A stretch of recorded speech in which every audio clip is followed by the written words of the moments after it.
Sophie never wanted to move to rural Vermont, but her father's sabbatical left her little choice. The Victorian mansion they rented came cheap. Too cheap, she'd later realize. Her first night shift at the 24-hour diner was unremarkable until 3 a.m. when Carmen walked in. Pale skin, dark hair, vintage clothes that somehow looked timeless. She ordered nothing but black coffee, watching Sophie with eyes that seemed to shift between green and gold. "I work nights too," Carmen said, leaving a $100 tip. She kept coming back, always during Sophie's shifts. They bonded over true crime podcasts and obscure films. Sophie found herself thinking about Carmen's lingering touches, the way she'd leaned too close while talking. The dizzy spells started gradually.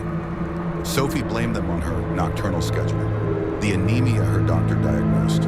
She ignored the dreams, a weight on her chest, sharp pain in her throat, the scent of iron. But she couldn't ignore the local news.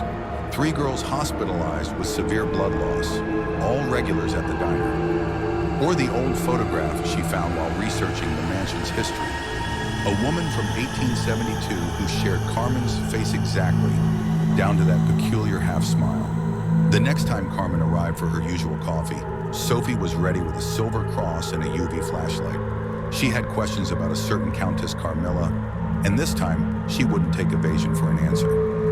Carmen didn't flinch at the cross or the UV light. She simply smiled, revealing perfect teeth. "Finally," she said, "I was wondering when you'd figure it out. You're cleverer than the others, Sophie." The diner was empty except for them. Outside, snow began to fall, thick and silent. "The others," Sophie said, hand trembling on the flashlight. "Like Rebecca from morning shift? Emily from the bookstore? They'll recover. I never take too much." Carmen's eyes had definitely shifted to gold now. "But you're different. I've been waiting centuries for someone who could be a true companion." Sophie backed away. "I've read the stories. You don't want a companion. You want a victim. The stories get so much wrong." Carmen hadn't moved, but somehow the distance between them had shrunk. Bram Stoker, Hollywood, they never understood. "We're not monsters, Sophie. We're survivors, and we're so very alone."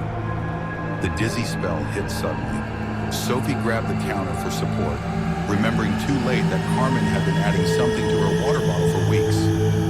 "My special tea blend," she'd said, "for energy." "The choice is yours," Carmen whispered, now inches away. "Unlike the stories, I never force anyone. But think about it. Eternal youth, endless time to learn, to grow, to experience everything. No more 9 to 5, no more watching life slip away." Sophie thought about her half-finished novel, her deferred dreams of traveling the world, her student loans. She thought about Rebecca and Emily in hospital beds. She thought about the lonely Victorian mansion and her father, who would never understand. Then she looked into Carmen's ancient eyes and made her choice. The next evening, the diner had a "Help Wanted" sign in the window. 2 regulars, both pale but striking women, were never seen there again. But years later, patrons at underground nightclubs in Prague, art galleries in Buenos Aires, and poetry readings in Kyoto would sometimes mention a pair of mysterious women who seemed to know everything about history because they'd lived it. And if some of their admirers occasionally woke up feeling lightheaded with strange dreams about sharp teeth and golden eyes, well, that was a small price to pay for an unforgettable evening with 2 such enchanting storytellers. Some said the women were running from something, but those who looked closer realized they were actually running towards something. Endless nights, limitless horizons, and the kind of love that only comes once every few centuries.